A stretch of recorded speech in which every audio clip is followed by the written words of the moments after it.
बदलता ससुराल। कहते हैं संसार का नियम है बदलाव। हर चीज एक वक्त के बाद बदल जाती है, चाहे वो फैशन हो, रीति रिवाज हो या इंसान। सब कुछ एक वक्त के बाद बदलता जरूर है और यही बदलाव हमारे आजकल की पीढ़ी और पुरानी पीढ़ी के बीच भी दिखता है। आइए देखते हैं इसकी एक झलक अरोरा परिवार में। सुबह का वक्त है, सब लोग नाश्ते की टेबल पर बैठे हैं। अरे आकाश, ये ले, मैंने तेरे लिए गर्मा गर्म पराठे बनाए हैं, आलू के घी डाल के। निखिल, कम ऑन, फोन को साइड पर रखो और नाश्ता खा लो। मैंने तुम्हारे लिए ओट्स का पैनकेक बनाया है। निखिल, खाने के वक्त मोबाइल नहीं चलाते बेटा। दादी सही कह रही है निखिल, अपना फोन साइड में रखो। चलो।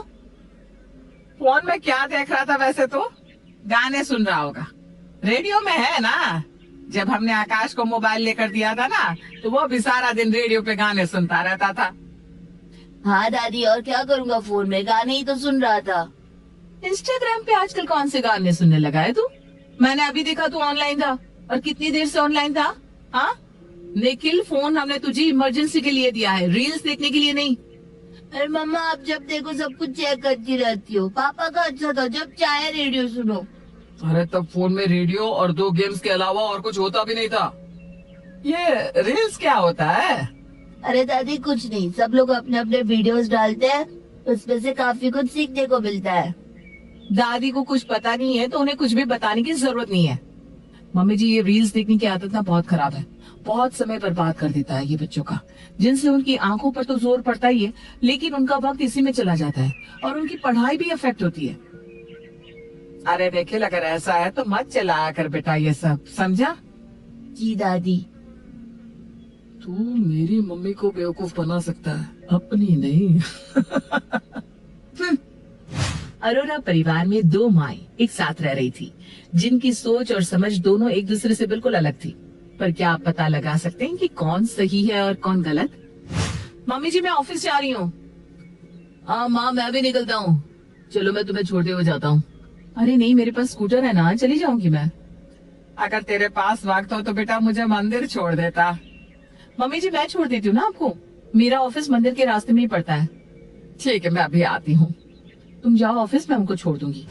दिव्या अपनी स्कूटी निकालती है और कावेरी को बैठने को कहती है। कावेरी दिव्या की स्कूटी को बड़े प्यार से देख रही थी।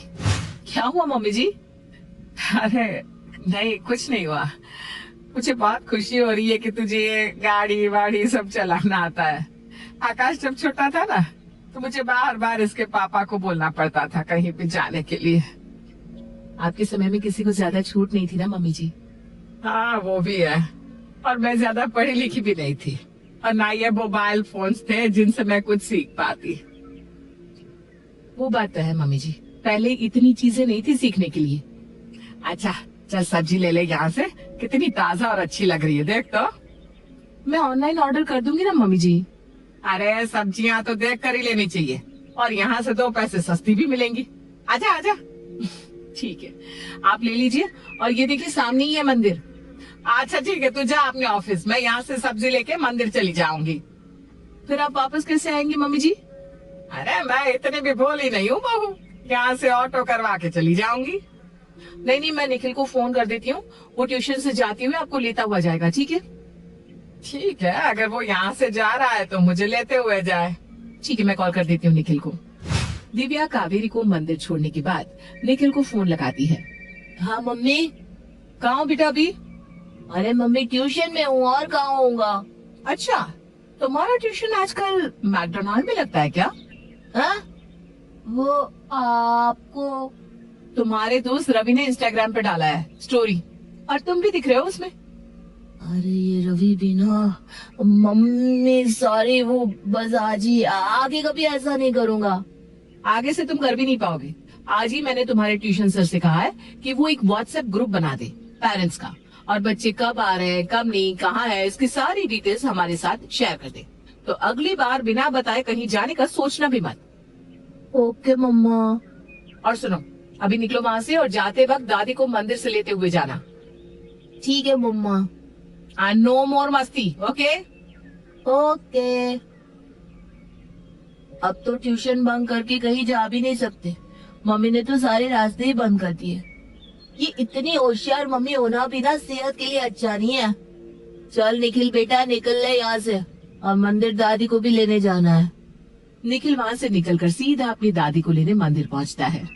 अरे तू आ गया निखिल? हाँ दादी आइए बैठिए। अरे तू क्यों आया? मैंने कहा था दिव्या से कि मैं चली जाऊंगी। अरे दादी मैं हूँ ना, आप बैठिए। अरे तू थक गया होगा ना पढ़ाई कर करके बेटा। दादी कितनी भूली है, इन्हें समझाना कितना आसान है। और यही मम्मी होती तो फटाक से पता लगा लेती कि मैं दूसरे रास्ते से आया हूँ, अपने ट्यूशन वाले रास्ते से नहीं। क्या हुआ बेटा, कहाँ खो गया? कुछ नहीं दादी, बस सोच रहा था कि आप बहुत क्यूट है। चल अब मस्का मत लगा दादी को, अब घर चलते हैं और उसके बाद मैं तेरे लिए कुछ अच्छा सा खाने के लिए बना देती हूँ। कावेरी भोली थी क्योंकि उसने आज तक ये सब सीखा नहीं था।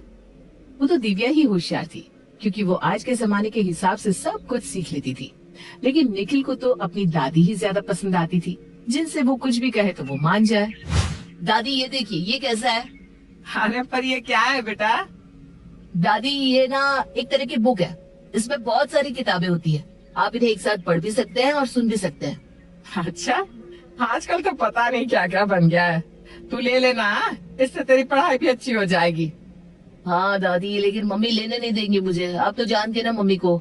अरे ठीक है, कोई बात नहीं, तू मंगवा ले, मैं पैसे दे दूंगी, ठीक है?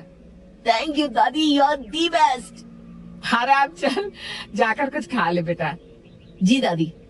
निखिल ने अपनी दादी को जिस चीज के लिए बताया था वो कोई बुक की कलेक्शन नहीं थी, बल्कि एक ब्लूटूथ स्पीकर था।